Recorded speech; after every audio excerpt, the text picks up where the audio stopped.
हिरव्या वाळलेल्या चाऱ्यातील पौष्टिक घटक व त्यांचं नियोजन। दूध उत्पादक शेतकरी मित्रांनो नमस्कार। जनावरांना पौष्टिक चारा वर्षभर उपलब्ध होण्यासाठी आपण मुरघास बनवतो, कोरड्या चाऱ्यावर प्रक्रिया करतो। या सर्व चाऱ्यामध्ये जनावरांना दूध उत्पादनासाठी, प्रजननासाठी तसेच निरोगी आरोग्यासाठी लागणारे पौष्टिक घटक असतात। हे पौष्टिक घटक कोणते आहेत ते पाहू। 1. कर्बोदके म्हणजेच एनर्जी किंवा ऊर्जेचे स्रोत। दूध उत्पादनापासून शरीराची हालचाल, पचन होण्यासाठी ऊर्जेची गरज असते। मका, मकेचा मुरघास, ज्वारी, संकरित गवताचे प्रकार अशा विविध प्रकारच्या चाऱ्यातून जनावरांना ऊर्जा मिळत असते। दुसरा पौष्टिक घटक म्हणजे प्रथिने म्हणजेच प्रोटीन। शरीराच्या वाढीसाठी आणि दूध वाढीसाठी प्रथिने महत्त्वाची आहेत। दुधाळ जनावरांना प्रथिने प्रामुख्याने द्विदल चाऱ्यातून मिळतात। ल्युसर्न, ज्याला आपण मेथी घास असं म्हणतो, यामध्ये 15% जास्त प्रथिने असतात। तसेच बरसीम सारख्या चाऱ्यामध्ये भरपूर प्रमाणात प्रथिने असतात। मका हा ऊर्जेचा स्रोत आहे, पण जेव्हा मका चिकातील अवस्थेत असतो तेव्हा 7 ते 9% प्रथिने असतात। तिसरा घटक म्हणजे तंतुमय पदार्थ अर्थात फायबर। रवंथ करण्यासाठी दुधाळ जनावरांमध्ये तंतुमय पदार्थ म्हणजेच फायबरची आवश्यकता असते। तसेच पचन संस्था व्यवस्थित चालण्यासाठी फायबर गरजेचे आहेत। रवंथ करताना जी लाळ तयार होते त्यामुळे पोटातील आम्लता नियंत्रणात ठेवायला मदत होते।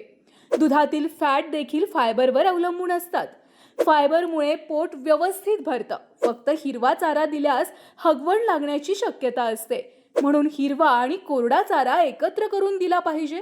सध्या स्थितीमध्ये ज्वारीचा कडबा, गव्हाचे काड, सोयाबीनचे कुटार असे विविध प्रकारचे पर्याय कोरड्या चाऱ्यासाठी उपलब्ध आहेत। चौथा महत्त्वाचा घटक म्हणजे खनिजे अर्थात मिनरल्स। जनावरांच्या शरीरातील हाडांच्या मजबूतीसाठी कॅल्शियम सारखे खनिज फार आवश्यक असते। तसेच दूध निर्मितीसाठी कॅल्शियम, फॉस्फरस बरोबरच बऱ्याच खनिजांची आवश्यकता असते। जनावरे वेळेवर माजावर येण्यासाठी आणि गाभण राहण्यासाठी झिंक, कॉपर यांच्यासारखी खनिजे खूप महत्त्वाची आहेत। खनिजांच्या कमतरतेमुळे जनावरं वारंवार उलटतात आणि गाभण राहत नाहीत। चांगल्या प्रतीच्या चाऱ्यामुळे खनिजे उपलब्ध होऊन SNF वाढायला मदत सुद्धा होते। पाचवा पौष्टिक घटक म्हणजे जीवनसत्वे अर्थात व्हिटॅमिन्स। जीवनसत्वामुळे गायीचं पचन चांगलं व्हायला मदत होते।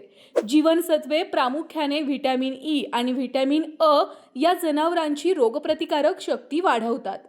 मस्टायटिस सारख्या आजारामध्ये लढण्यासाठी व्हिटॅमिन ई महत्त्वाचे आहे। व्हिटॅमिन डी शरीरातील कॅल्शियम आणि फॉस्फरस शोषण्यास मदत करते। यामुळे दुधाळ गायींची हाडं अगदी मजबूत राहतात। तर 6वा महत्त्वाचा घटक म्हणजे पाणी। जनावरांच्या शरीरामध्ये 70 ते 80% पाणी असतं। दूध उत्पादनासाठी, पचन क्रियेसाठी, शरीराचं तापमान नियंत्रित ठेवण्यासाठी पाणी प्रचंड महत्त्वाचं आहे। यामुळे जनावरांना 24 तास स्वच्छ पाणी उपलब्ध करून दिलं पाहिजे। म्हणूनच जनावरांना हे सगळे पौष्टिक घटक मिळण्यासाठी आपण चाऱ्याचं व्यवस्थित नियोजन हे केलंच पाहिजे। सोनाई पशु आहारच्या या पेजवर आपल्याला नेहमीच अशी महत्त्वाची माहिती देण्याचा आमचा प्रयत्न असेल। तसेच या व्हिडिओ संदर्भात तुमचे काही प्रश्न असतील तर आम्हाला कमेंटमध्ये नक्की विचारा। अशाच महत्त्वपूर्ण माहितीसाठी सोनाई पशु आहारच्या पेजला नक्की फॉलो करा आणि चॅनलला सबस्क्राईब करा। धन्यवाद।